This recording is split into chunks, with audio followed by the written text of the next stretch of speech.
Good morning children, welcome to Praveen tutorial. English grammar में narration का जो सीरीज चल रहा है उसी का अगला क्वेश्चन लेके आया हूँ। यह इम्पेरेटिव सेंटेंस से है। इम्पेरेटिव सेंटेंस का लास्ट दो वीडियो में भी इम्पेरेटिव सेंटेंस ही बताया गया था, लेकिन इसमें जो है तो कुछ नया चीज़ आया है जो आपको समझ में आ जाएगा कि क्या नया चीज़ है। देखिए क्वेश्चन है जो change into indirect speech. First है he said to the teacher pardon me. अब यहाँ पार्डन मी का मतलब हुआ मुझे माफ़ कीजिए, मुझे क्षमा कीजिए। अब इस केस में क्या होता है, जो सेड टू के जगह बेग्ड लग जाता है, BEGGED, बेग्ड, है ना। अगर सेड टू रहता तो बेग हो जाता, विल से सेल से रहता तो विल बेग सेल बेग लगता। अब देखिए यहाँ क्या होगा आंसर में। सबसे पहला थोड़ा सा ध्यान देना है, जो ही बेग्ड सेड टू के जगह क्या हो जाएगा, begged the teacher to, comma के जगह टू, यहाँ पार्डन PARDON, पार्डन। अब मी जो है फर्स्ट पर्सन में है, चेंज हो जाएगा सब्जेक्ट के अनुसार, ही के अनुसार। तो ही का मतलब होता है वह, अब वह से ऑब्जेक्ट क्या होगा उसे, यानी पार्डन हिम, है ना। और यह हो गया आपका फर्स्ट का। अब सेकंड का देखिए, सेकंड में दिया हुआ है I said to a boy shut the door please.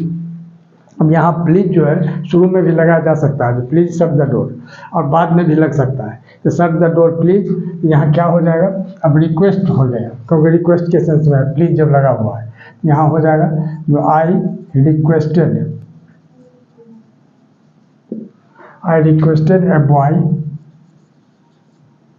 To shut the door. ध्यान दीजिए, यह हो गया सेकंड का। अब थर्ड में देखिए, थर्ड में दिया हुआ है he said to his servant please give me a pen, कृपया मुझे एक पेन दो। तो प्लीज जो यहाँ लगा हुआ है, कोई मालिक अपने नौकर को प्लीज कहने का मतलब वो रिक्वेस्ट नहीं करेगा। थोड़ा ध्यान दीजिएगा, बहुत इंपॉर्टेंट चीज़ है, वो रिक्वेस्ट नहीं करेगा। तो प्लीज का मतलब यहाँ क्या हो गया, जो पोलाइटली वो बोल रहा है, प्यार से बोल रहा है, नौकर ही है। अगर उसको प्लीज मैंने पोलाइटली बोलिएगा तो बोलने से क्या होता है, तो गिलास धोया हुआ भी रहेगा तो फिर भी धो के लाएगा, और उसको रफली र्यूडली डांट के बोलने से क्या होगा, गिलास पानी लाएगा भी तो बिना धोए हुए ला देगा। तो इसलिए यहाँ प्लीज करने का मतलब यहाँ रिक्वेस्ट करना, हाथ जोड़ना नहीं है, अनुरोध करना नहीं है। यहाँ प्लीज का मतलब हो गया पोलाइटली बोलने से। अब देखिए ध्यान देखिए, जैसे he said to his servant, यहाँ हो जाएगा he asked his servant politely. थोड़ा सा ध्यान दीजिएगा, पोलाइटली का मतलब नम्रता से, पोलाइटली, ठीक है। टू,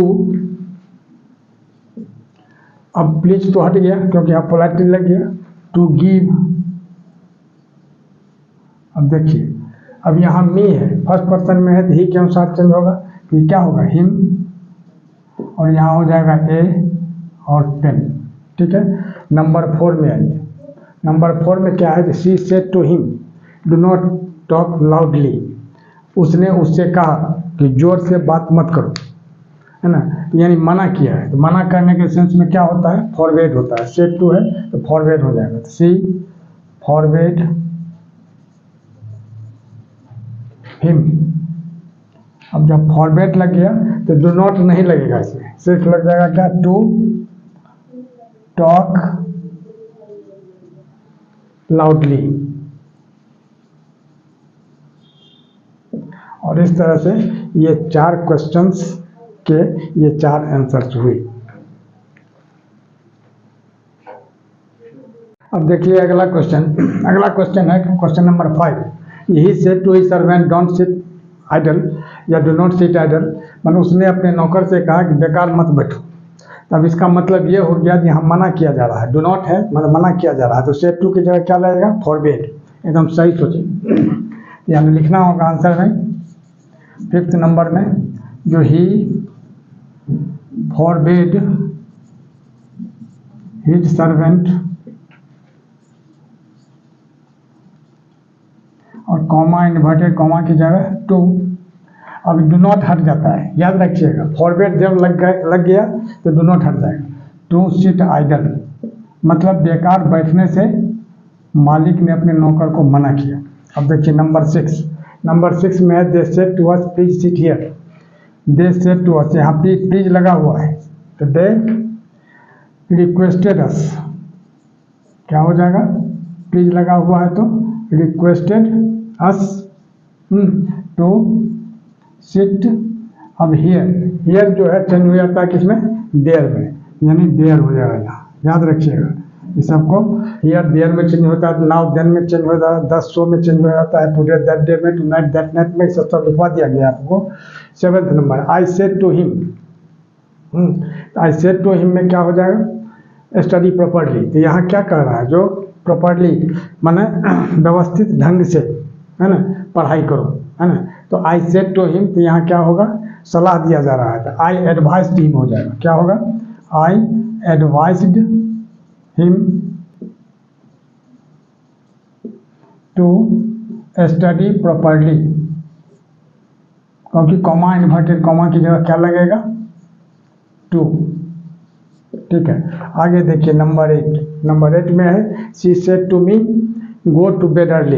यहाँ भी एडवाइस दिया जा रहा है सवेरे सो जाओ, अर्ली गो टू बेड मन बिछावन पर जल्दी जाओ। इसका मतलब क्या? सोने के लिए जल्दी जाओ। बिछावन पर लोग पढ़ने नहीं जाएगा, खाना खाने नहीं जाएगा, तो इसलिए थोड़ा ध्यान दिए। गो टू बेड अर्ली का मतलब जल्दी सो जाओ। तो यहाँ भी एडवाइस दिया जा रहा है, तो शी एडवाइस्ड